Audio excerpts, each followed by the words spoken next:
Emploi, économie, culture, agenda sont au programme de ce journal.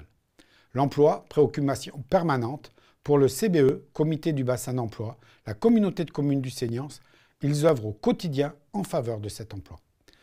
Le 26 novembre, à la salle Caprani à Ondres, le CBE, la communauté de communes du Seignance, et France Travail a organisé la 2e édition du Café de l'emploi et de proximité, auquel une quinzaine d'entreprises du territoire qui recrutent ont participé. Après plusieurs éditions de Forum de l'emploi classique, l'an passé, le comité de bassin d'emploi du Seignant, en partenariat avec la communauté de communes et France Travail, a changé la formule en organisant un café de l'emploi de proximité, moins formel et plus convivial, de retour fin novembre pour une seconde édition à la salle Caprani à Ondres. Aujourd'hui, ce ne sont plus les entreprises uniquement qui choisissent des candidats, mais aussi des candidats qui choisissent de s'investir au service des entreprises. C'est un changement de mentalité qui vient bouleverser aussi les formats de rencontres que nous, on doit mettre en œuvre. Donc effectivement, le format de café, le format un petit peu plus convivial, un petit peu plus interactif, avec plus de proximité, permet cette rencontre et permet ces rendez-vous réussis entre entreprises et candidats. Ce café de l'emploi favorise également les rencontres entre entreprises et partenaires de l'emploi sur le Seignant, mais aussi entre entreprises elles-mêmes. C'est vrai que la formule finalement café de l'emploi et de la proximité est une formule qui correspond bien à cette envie de dialogue entre les entreprises et les personnes qui recherchent de l'emploi ou qui recherchent des renseignements. Et ça permet également de faire que les entreprises entre elles se connaissent davantage. Et pour la dynamique de notre territoire, pour les synergies, les mutualisations, c'est aussi un objectif que permet la formule café de l'emploi. C'est beaucoup plus finalement léger et accessible et donc très profitable à tout le monde. Avec 13 800 actifs et 9 000 emplois, le Seignant œuvre pour favoriser l'emploi et conserver ses actifs sur son territoire. Les entreprises qui sont installées dans le Seignance ont besoin de recruter et que donc on contribue comme ça à ce qu'elles se fassent connaître, à connaître leurs besoins. Et c'est important également parce que finalement les habitants du Seignance ont eux également besoin de trouver des emplois proches de leur lieu d'habitation. Et là on a un enjeu très très fort, c'est de créer de l'emploi, de développer de l'emploi au service de nos actifs du territoire.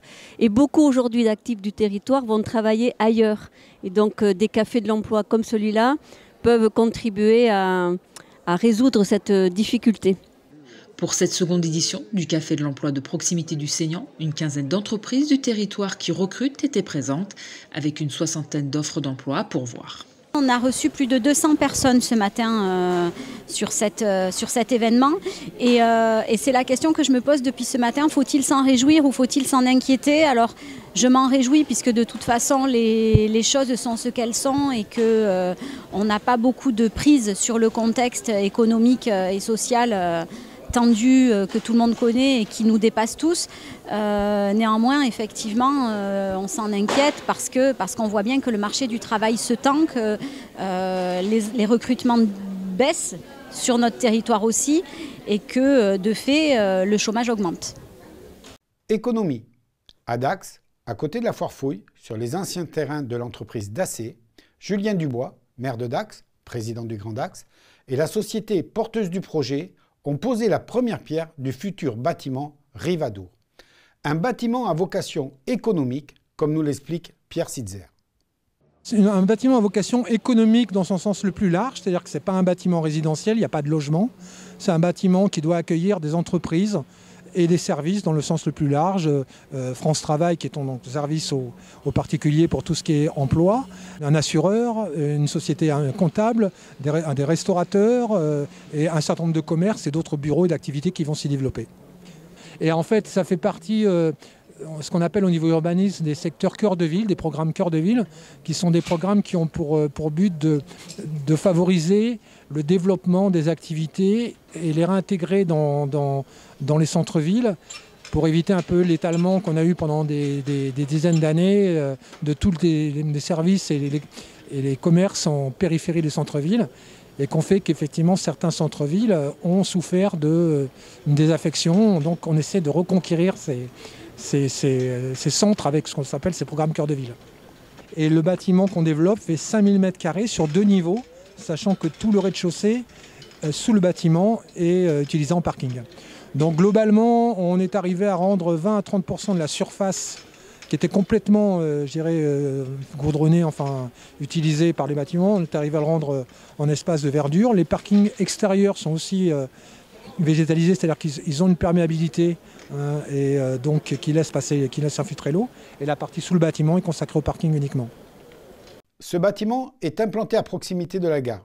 Ce futur édifice qui vient compléter l'offre des locaux d'entreprise et de services dans un quartier en pleine mutation. Julien Dubois nous explique l'évolution du quartier.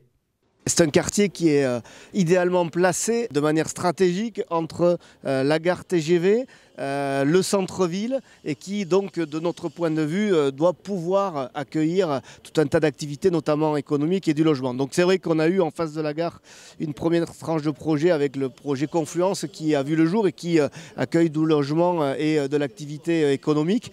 On a le projet qui est derrière nous, Link City, qui va pouvoir accueillir plus de 100 nouveaux logements avec des logements très qualitatifs. Et donc ici, il nous fallait un pan, un contrepoids économique et on aura donc avec France Travail, avec Groupama, avec le cabinet d'expertise comptable Axe et Régis, un nouveau pôle pour l'activité économique de nos entreprises du secteur et de nouvelles entreprises qui vont nous retrouver. On a donc là effectivement un quartier qui change de visage et qui donne une nouvelle attractivité à notre territoire.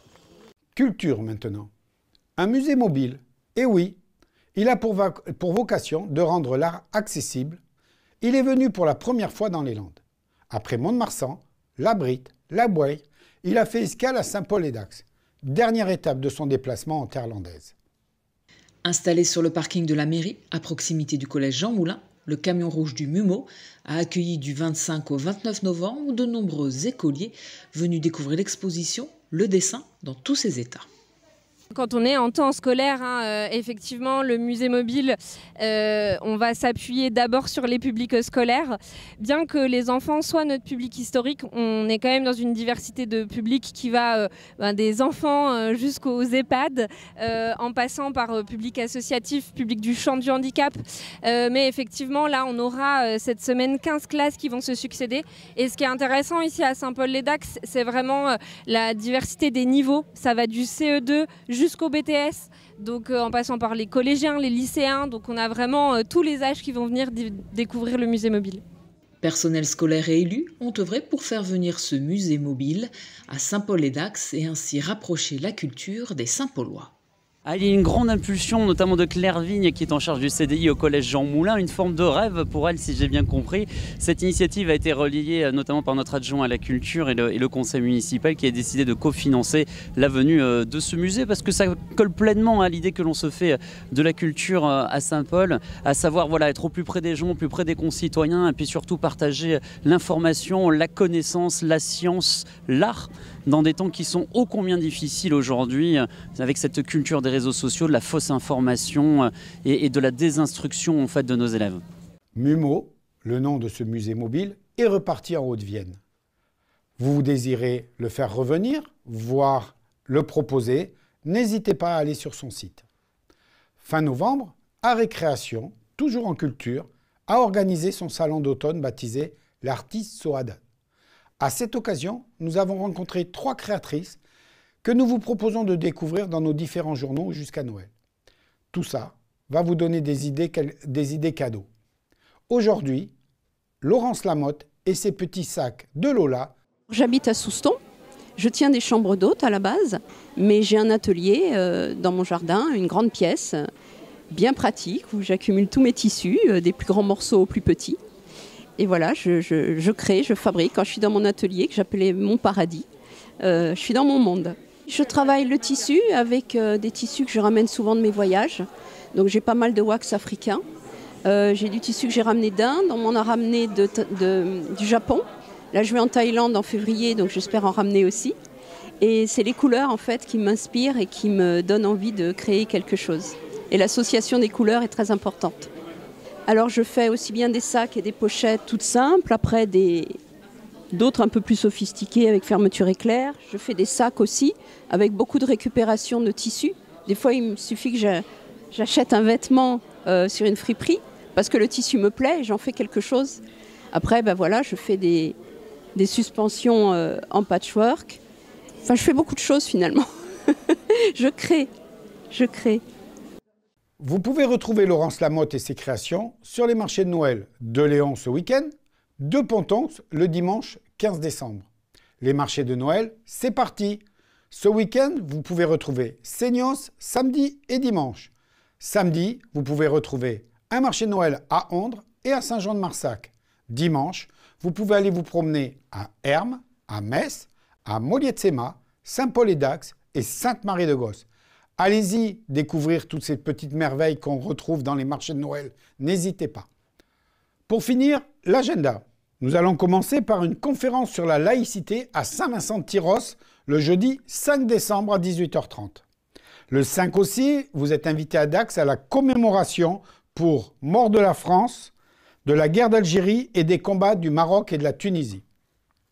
Le 5, toujours à Saint-Paul-et-Dax, l'atelier de sensibilisation et d'information à la MICA. Le 6, inauguration du nouveau cinéma de Vieux-Boucau. Nouveau, c'est le cinéma qui a été entièrement refait. Après l'inauguration, il sera projeté un film. Le 6 et le 7, 8, ce week-end, fête de la Benne, qui en profite pour faire le téléthon. Rendez-vous à ces fêtes et soyez généreux. Le 10, nous aurons une réunion publique à Souston qui concerne le risque d'inondation. Analyser, prévenir, agir à 18h30. Pour finir, rugby.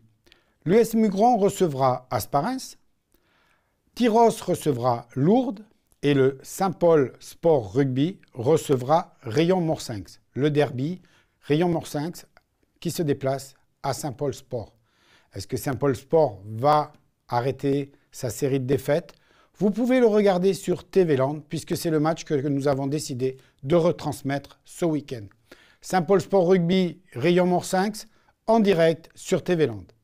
Voilà, ce journal est terminé. Je vous dis à la semaine prochaine.